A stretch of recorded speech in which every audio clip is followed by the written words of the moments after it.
In the winter of 1916, as the Great War swallowed entire nations, a young American volunteer named Sergeant Jacob Hawkins found himself in the frozen trenches of the Western Front. He was not a hero, not a legend, just a farm boy from Kansas, carrying a rifle heavier than his courage, and a single letter he never had the chance to send. The trenches were not built for life, only for survival. Days melted into nights, and nights bled into fear. Mud rose to their knees.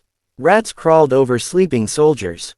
And every sunrise brought the same question: will today be my last?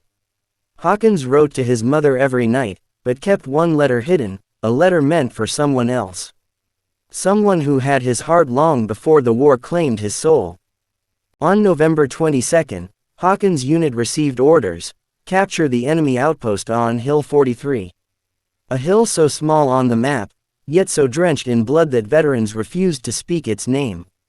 They marched before dawn, boots silent, breath frozen. Hawkins gripped the letter inside his pocket, whispering a promise: if I make it home, you'll be the first to know. The first explosion tore the sky apart. Men fell before they understood they were hit. Hawkins ran with his squad, bullets stitching the ground around their feet. He wasn't the fastest, he wasn't the strongest, but when Lieutenant Marsh fell, Hawkins did what no training manual prepared him for. He ran back into gunfire to pull his commander to safety. One man, one moment, one choice that rewrote his fate forever. Hawkins dragged Marsh behind a shattered tree trunk. Then came the sound every soldier fears, the sharp crack of a sniper's bullet. The world fell silent. Hawkins collapsed beside his commander, the unopened letter slipping from his jacket and landing in the snow. When the smoke cleared and the hill was secured, medics found Hawkins still holding Lieutenant Marsh's coat. His hand was frozen around it. He saved the officer's life, but gave his own.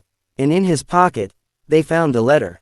My dearest Anna, if this letter reaches you, it means I didn't make it back.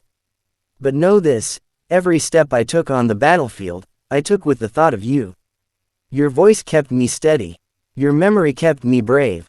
And your love was the home I carried in my heart. Forever yours, Jacob. Heroes are not always kings, generals, or the men whose names we read in history books.